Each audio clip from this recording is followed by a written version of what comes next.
Good morning friends, all of you. आप लोगों को यूट्यूब करियर पॉइंट आरडी में स्वागत है।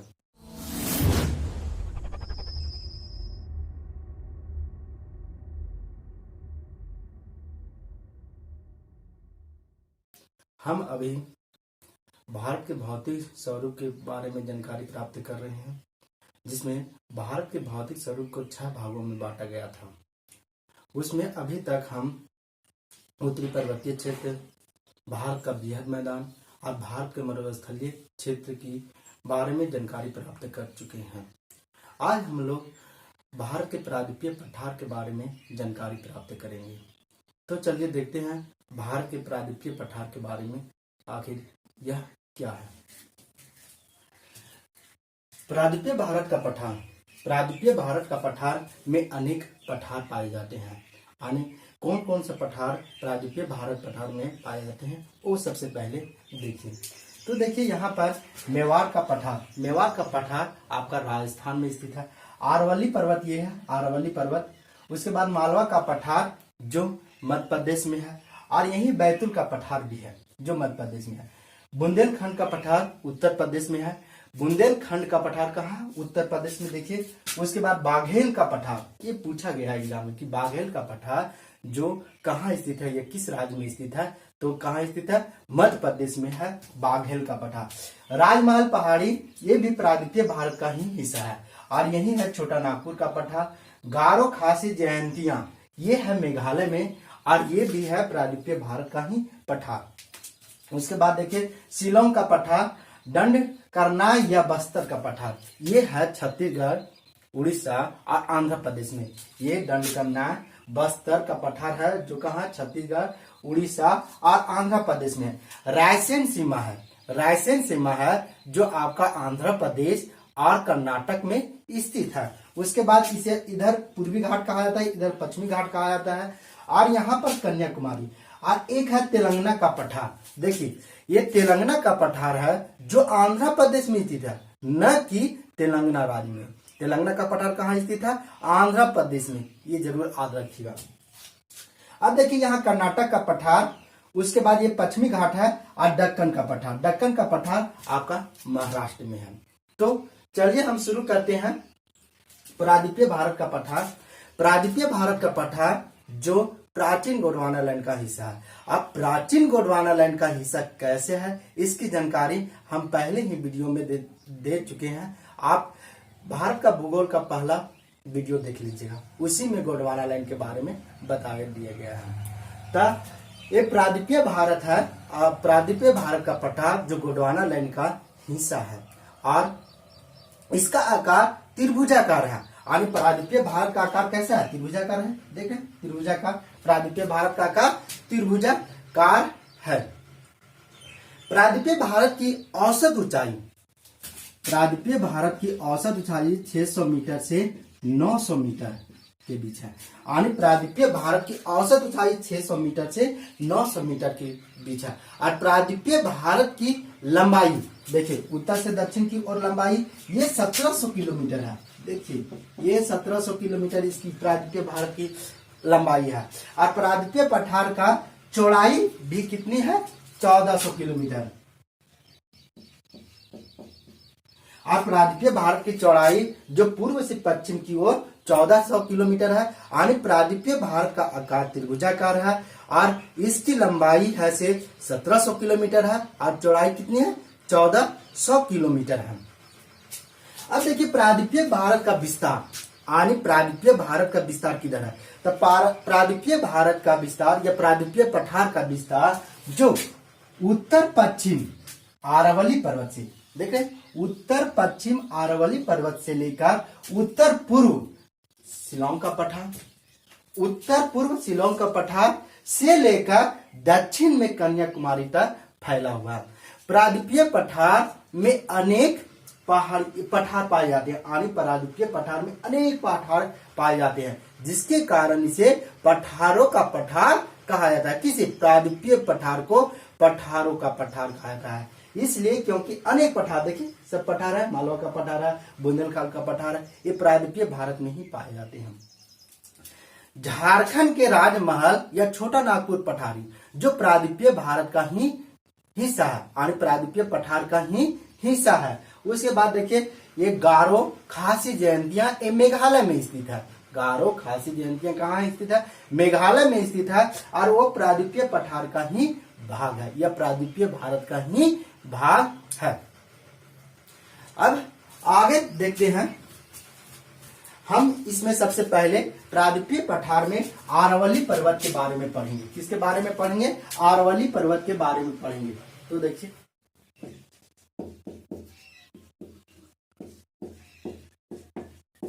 हम किसके बारे में प्रायद्वीपीय भारत का पठार में आरावली पर्वत के बारे में सबसे पहले पढ़ेंगे।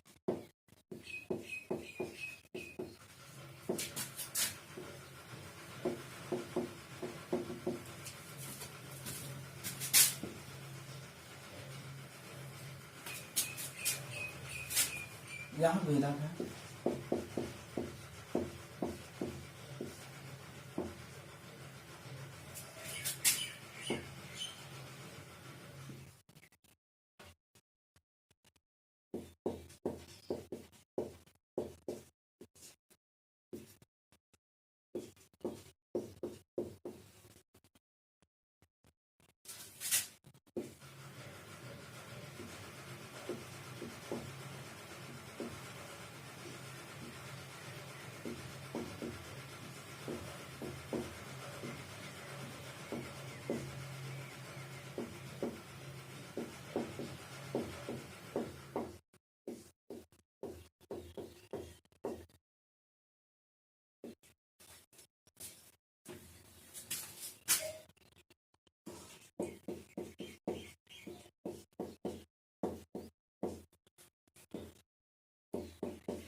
सबसे पहले हम आरावली प्रायद्वीपीय भारत का पठार में सबसे पहले हम किसके बारे में पढ़ेंगे? आरावली पर्वत के बारे में पढ़ेंगे।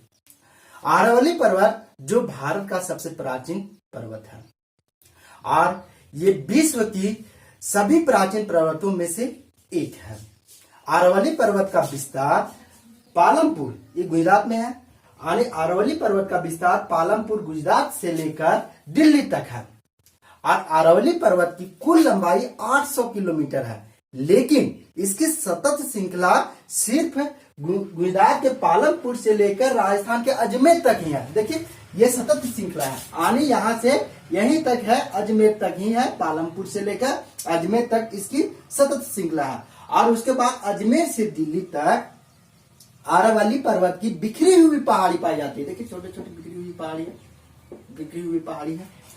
तो दिल्ली में आरावली पर्वत को दिल्ली रिज या कटक कहते हैं। दिल्ली में आरावली पर्वत को दिल्ली रिज या कटक कहते हैं और वहीं पर रायसेन पहाड़ी है। आप जानते ही होंगे कि राष्ट्रपति का भवन जो बना हुआ है सो रायसेन पहाड़ी पर ही बना हुआ है। अब ये आरावली पर्वत को पूर्वी राजस्थान में जग्गा पहाड़ी कहा जाता है। क्या पहाड़ी कहा जाता है? जग्गा। ये जग्गा पहाड़ी इसको आरावली पर्वत को कहा जाता है। कहाँ? पूर्वी राजस्थान में। आरावली पर्वत का निर्माण प्री कैम्ब्रियन काल में नवीन वलित पर्वत के रूप में हुआ था। यानी आरावली पर्वत का निर्माण था से प्री कैम्ब्रियन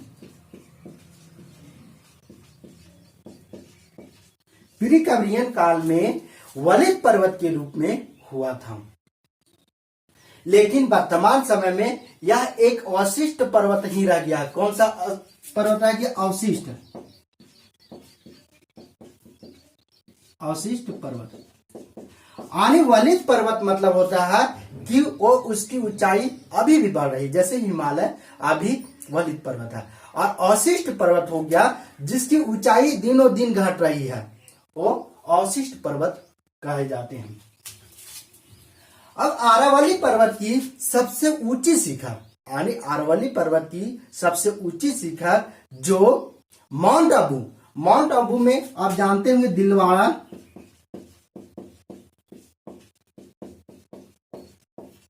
जैन मंदिर स्थित है। माउंट आबू में के पास ही गुरु शिखर है। यानी अरावली पर्वत की सर्वोच्च चोटी है सो माउंट आबू में दिलवाड़ा का जैन मंदिर वहीं स्थित है और वहीं पर उसी के पास में नजदीक में गुरु शिखर है। इसकी ऊंचाई 1722 मीटर है। यानी अरावली पर्वत की सर्वोच्च चोटी गुरु शिखर की ऊंचाई कितनी है? 1722 मीटर है। अब अरावली पर्वत की ऊंचाई उत्तर से दक्षिण की ओर बढ़ते क्रम में है। अरावली पर्वत की ऊंचाई है सो उत्तर से दक्षिण की ओर बढ़ते क्रम में है। अरावली पर्वत की पश्चिम में थार मरुस्थल, देखिए थार मरुस्थल। और अरावली पर्वत के पूरब के क्षेत्र को बगाड़ क्षेत्र कहते हैं। क्या कहते हैं? बगाड़ क्षेत्र। अरावली पर्वत के पूरब के क्षेत्रों के क्या कहते हैं? बगाड़ क्षेत्र कहते हैं। और यहां पर एक बानस नदी है।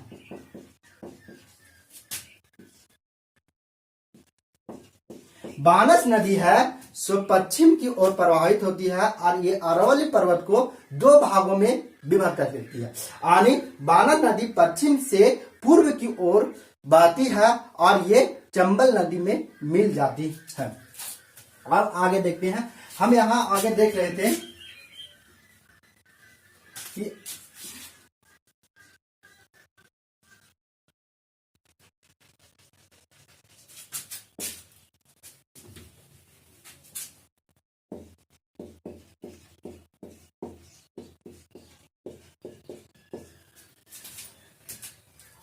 अब अरावली पर्वत के बाद मालवा का पठार आता है। उसको देखेंगे दूसरा में मालवा का पठार।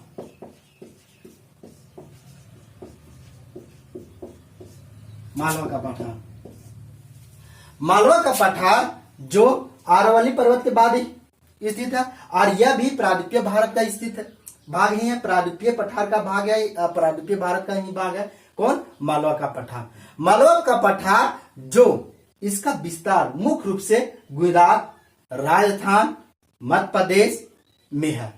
गुजरात, राजस्थान, मध्य प्रदेश में मालवा पठार फैला हुआ है। अब मालवा का पठार जो यहां पर है, प्रायद्वीपीय पठार में मालवा का पठार है, देख रहे हैं। प्रायद्वीपीय पठार हो गया और ये मालवा का पठार। मालवा पठार जो अरावली पर्वत के दक्षिण में और विंध्याचल पर्वत, यहां विंध्याचल पर्वत है,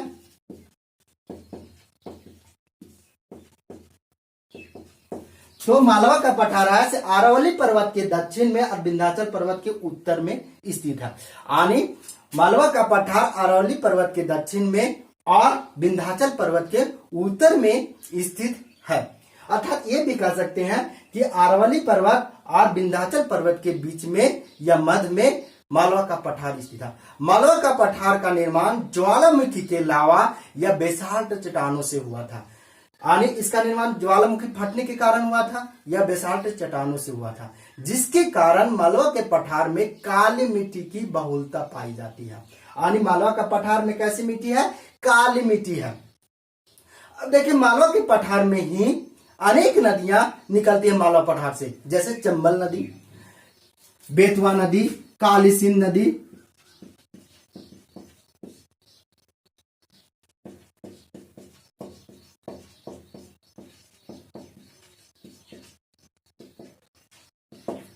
चंबल नदी, बेतवा नदी और काली सिंध नदी है सो मालवा के पठार से ही प्रभावित होती है। और ये काली सिंध और बेतवा नदी जो चंबल नदी की सहायक नदी है और चंबल नदी है यमुना नदी की सहायक नदी है। और ये नदियां हैं, ये सभी नदियों द्वारा काटे गए भूमि को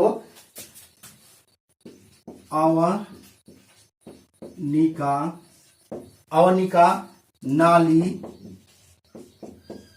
खंडहर या अपरदन कहते हैं। और इन नदियों द्वारा जो काटा गया भूमि है उसे अवनिका भी कहते हैं, नाली भी कहते हैं, खंडहर भी कहते हैं, अपरदन कहते हैं। जैसे चंबल नदी के क्षेत्र में ही मालवा के क्षेत्र में वैसा है। आपको याद होगा कि चंबल का लुटेरा यानी क्या करता था, लोग वहां से लुटेरे लोग निकलते थे और गांव में लुटते थे और ये चंबल के घाटी में घुस जाते थे। और बड़ा बड़ा खंडर होने की वजह से यहाँ पर पुलिस नहीं पहुंच पाती थी। इतना विकराल था ये मालवा का पठार का खंडर। अब आगे हम लोग देखते हैं, आरावली पर्वत देख लिए, मालवा का पठार देख, अब आगे विंध्याचल पर्वत देखेंगे। तीसरा नंबर में विंध्याचल पर्वत।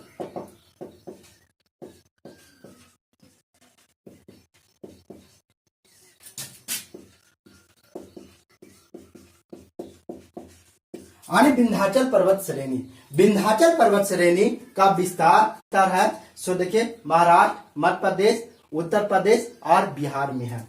देखिए विंध्याचल पर्वत है से मालवा के पठार के दक्षिण में स्थित है। विंध्याचल पर्वत कहाँ स्थित है, मालवा के पठार के दक्षिण में विंध्याचल पर्वत स्थित है। विंध्याचल पर्वत मुख्य रूप से इसका फैला है से मध्य प्रदेश में ही है। और विंध्याचल पर्वत को पूर्व में यानी विंध्याचल पर्वत श्रेणी को पहले इसको किस नाम से जाना जाता था, तो मांडेर,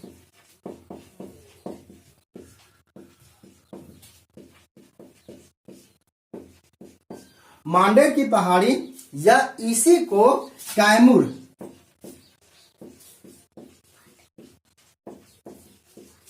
पहाड़ी कहते थे। और विंध्याचल पर्वत को पहले मांडेर की पहाड़ी या कैमूर की पहाड़ी कहा जाता था।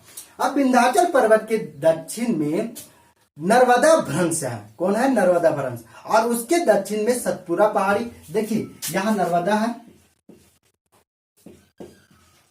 नर्मदा, यहां सतपुरा पहाड़ी ये रहा। और इसके दक्षिण में ताप्ती भ्रंश है। भ्रंश मतलब होता है नर्मदा भ्रंश, जैसे बोले तो नदी बीच से गुजरी है, दोनों तरफ क्या है, पहाड़ है, अर्थात उसी को भ्रंश कहा है। आगे हम बताएंगे कि क्या है भ्रंश। तो और ये विंध्याचल पर्वत में का ही भाग मैकाल पर्वत है। मैकाल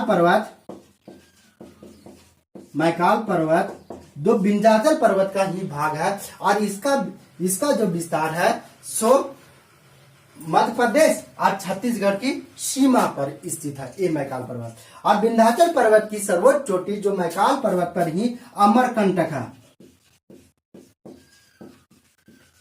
अमरकंटक पहाड़ी। और विंध्याचल पर्वत की सर्वोच्च चोटी को क्या बोलते हैं, अमरकंटक पहाड़ी, जो कहाँ स्थित है, मैकाल पर्वत है। और अमरकंटक पहाड़ी से 3 नदियां निकलती है। कितनी नदियां निकलती है, 3 नदियां निकलती है। और जो 3 तरफ प्रभावित होती है, यानी वो बहती कितने तरफ है, 3 तरफ बहती है। यानी यहां से निकल रही है अमरकंटक पहाड़ी से, यहां से नदियां निकल रही है। तो देखिए नर्मदा नदी निकलती है, नर्मदा नदी इधर चली जाती है, ये नर्मदा नदी यहां से अमरकंटक पहाड़ी से निकल रही है। और देखिए इधर ये पश्चिम, नर्मदा नदी पश्चिम की ओर प्रभावित होते हुए अरब सागर में गिर जाती है। ये अरब सागर हुआ, तो नर्मदा नदी अमरकंटक से निकलती है, पश्चिम की ओर प्रभावित होते हुए अरब सागर में गिर जाती है। और एक सोन नदी निकलती है अमरकंटक से, सोन नदी। ये सोन नदी उत्तर की ओर प्रभावित होते हुए यहाँ गंगा में मिल जाती है, बिहार में गंगा में मिल जाती है। और यहीं से महानदी निकलती है। यानी अमरकंटक पहाड़ी से ही महानदी निकलती है, जो पूर्व की ओर प्रभावित होते हुए बंगाल की खाड़ी में गिर जाती है। तो इस तरह से अमरकंटक पहाड़ी से कितनी नदियां निकलती है, 3 नदियां निकलती है, 3 ओर प्रभावित होती है। अब आगे देखिए सतपुरा पहाड़ी। ये सतपुरा पहाड़ी, चौथा में हम देखते हैं सतपुरा पहाड़ी।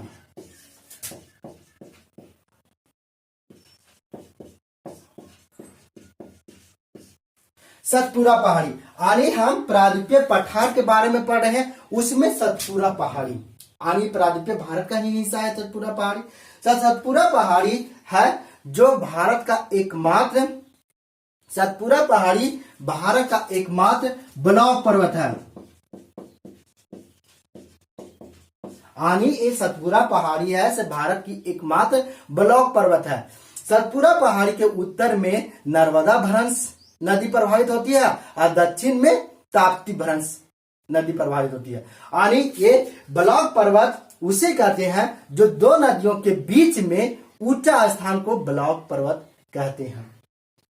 तो सतपुरा पहाड़ी ये भारत की एकमात्र ब्लॉक पर्वत पहाड़ी है। अब देखिए यह राजपीपला, एक राजपीपला पहाड़ी है। ये भी बहुत बार एग्जाम में पूछे गए हैं। तो राजपीपला पहाड़ी है सो कहाँ प्रभावित होती है? तो ये फैला हुआ राजपीपला पहाड़ी कहाँ फैला हुआ है? तो ये गुजरात में और महाराष्ट्र में फैला हुआ राजपीपला पहाड़ी, गुजरात और महाराष्ट्र में राजपीपला पहाड़ी फैली हुई है। अब देखिए सतपुड़ा पहाड़ी की सर्वोच्च चोटी, सतपुड़ा पहाड़ी की सर्वोच्च चोटी जो महादेव पहाड़ी, महादेव पहाड़ी में स्थित है। और महादेव पहाड़ी के धूपगढ़, धूपगढ़ के नाम से जाना जाता है। ये चोटी है से सतपुड़ा पहाड़ी की सर्वोच्च चोटी है जो महादेव पर्वत में धूपगढ़ चोटी है। इसकी ऊंचाई 1350 मीटर है। कितनी है? 1350 मीटर है किसकी? धूपगढ़ की ऊंचाई। और पचमंडी हिल स्टेशन, देखिए ये बहुत बार पूछा गया, पचमंडी हिल स्टेशन। ये पचमंडी हिल स्टेशन जो धूपगढ़ पहाड़ी के नजदीक ही मध्य प्रदेश में स्थित है। इस तरह से हम देखें कि सबसे पहले अरवली पर्वत की सर्वोच्च चोटी को क्या कहते थे? गुरु शिखर। क्या कहते हैं? गुरु शिखर। और इसकी ऊंचाई 1722 मीटर था। उसके बाद विंध्याचल पर्वत की सर्वोच्च चोटी को क्या कहते हैं? तो अमरकंटक, अमरकंटक। और इसकी ऊंचाई 1036 मीटर है। और सतपुड़ा पहाड़ी की सर्वोच्च चोटी को क्या कहते हैं? धूपगढ़। और इसकी ऊंचाई है आपका 1350 मीटर। अब ये तो दोस्तों अभी हम प्रायद्वीपीय भारत को पढ़ रहे थे जिसमें हम छोटा नागपुर, और कल अगले वीडियो में हम शिलोंग का पठार के बारे में जानकारी प्राप्त करेंगे। तो चलते हैं आगे। हर क्लास की तरह आज फिर हम प्रीवियस क्वेश्चन 10 प्रीवियस क्वेश्चन लेकर आया हूं। तो और ये किसी भी प्रतियोगिता परीक्षा के लिए अत्यधिक उपयोगी होगी। तो चलिए देखते हैं। पहले भारत किस महाद्वीप का हिस्सा था? पूछा गया है कि भारत है से पहले किस महाद्वीप का हिस्सा था? तो किस महाद्वीप का हिस्सा था? अफ्रीका महाद्वीप का हिस्सा था। हम इसके बारे में आगे चर्चा करेंगे कि पहले भारत अफ्रीका महाद्वीप का हिस्सा था। दूसरा क्वेश्चन देखते हैं। ट्रांस हिमालय, ट्रांस हिमालय की श्रेणियों को क्रमबद्ध तरीका से लिखे। और ये ट्रांस हिमालय यहाँ था, इसकी श्रेणियों को क्रमबद्ध तरीका से लिखे। तो सबसे पहले आपको याद होना चाहिए कि कौन सी यहाँ पर श्रेणियां पाई जाती थी। तो देखिए यहाँ काराकोरम श्रेणी,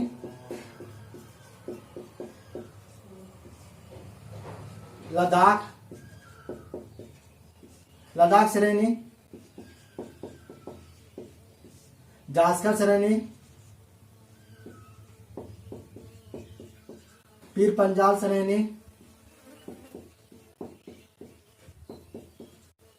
धौलाधार श्रेणी। तो ये ट्रांस हिमालय में 5 श्रेणियां थी जो क्रमबद्ध रूप से लिखा हुआ है। काराकोरम श्रेणी, लद्दाख श्रेणी, जास्कर श्रेणी, पीर पंजाल श्रेणी और धौलाधार श्रेणी।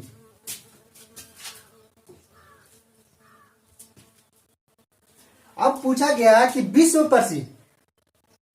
प्रसिद्ध सियाचिन ग्लेशियर किस श्रेणी में स्थित है? विश्व प्रसिद्ध सियाचिन ग्लेशियर जो किस श्रेणी में स्थित है? तो वो है काराकोरम श्रेणी में। कहा स्थित है? काराकोरम श्रेणी में। अब अगला क्वेश्चन है कि भारत की सबसे ऊंची चोटी कौन है? भारत की सबसे ऊंची चोटी कौन है? तो कौन है? केटू। केटू है, इसी को बोला जाता है गार्डविन स्टीन।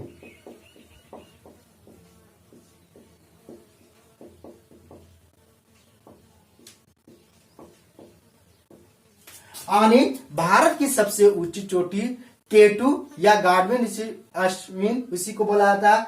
इसकी ऊंचाई 8,611 मीटर है और यह जो चोटी है सो काराकोरम श्रेणी में ही स्थित है।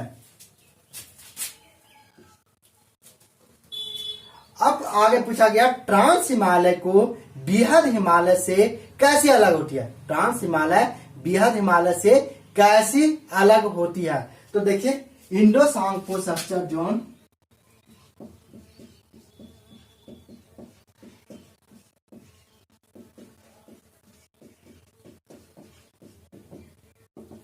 यानी ट्रांस हिमालय बृहद हिमालय से अलग कैसे होती है, इंडो सांगपो सबचर जोन के द्वारा होता है। अब पूछा गया सिंधु सतलज और ब्रह्मपुत्र नदी किस हिमालय की से निकलती है। सिंधु सतलज और ब्रह्मपुत्र नदी किस हिमालय से निकलती है, तो वो तिब्बत हिमालय से निकलती है या ट्रांस हिमालय से, यानी ट्रांस हिमालय और तिब्बत हिमालय उसी बोलते हैं, उसी से निकलती है। एक जगह से मानसरोवर झील से निकलती है। नदी पढ़ाएंगे उस समय हम बताएंगे कहां से ये निकलती है। अब आगे पूछा गया कि हिमालय कैसी पर्वत है। हिमालय कैसी पर्वत है, तो नवीन वलिक पर्वत है। हिमालय कैसी पर्वत है, वलिक पर्वत है, यानी नवीन वलिक पर्वत है। अब पूछा गया कि भारत के हिमालय की सबसे ऊंची चोटी कौन है और इसकी ऊंचाई कितनी है। पूछा गया कि भारत के हिमालय की सबसे ऊंची चोटी कौन है और इसकी ऊंचाई कितनी है, इसको आपको बताना है। आप कमेंट करके जरूर बताइएगा। अब आगे है उत्तरांचल प्रदेश की सर्वोच्च पहाड़ी कौन है और उत्तरांचल पर्वत की सबसे ऊंची पहाड़ी कौन है, तो नंदा देवी है और इसकी ऊंचाई है 7816 मीटर। यानी नंदा देवी उत्तरांचल की सर्वोच्च चोटी है और उसकी चोटी जो पहाड़ी है उसकी ऊंचाई कितनी है, 7816 मीटर है। अब पूछा गया कि अन्नपूर्णा पर्वत कहाँ स्थित है। अन्नपूर्णा पर्वत कहाँ स्थित है, तो नेपाल में स्थित है। कहाँ स्थित है, नेपाल में स्थित है। और अन्नपूर्णा पर्वत की ऊंचाई कितनी थी, तो इसकी थी 8072 मीटर।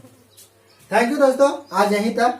अगर आप लोग को ये वीडियो अच्छा लगता होगा तो आप मेरे चैनल को सब्सक्राइब जरूर कर दीजिएगा और लाइक भी कर दीजिएगा। Thank you.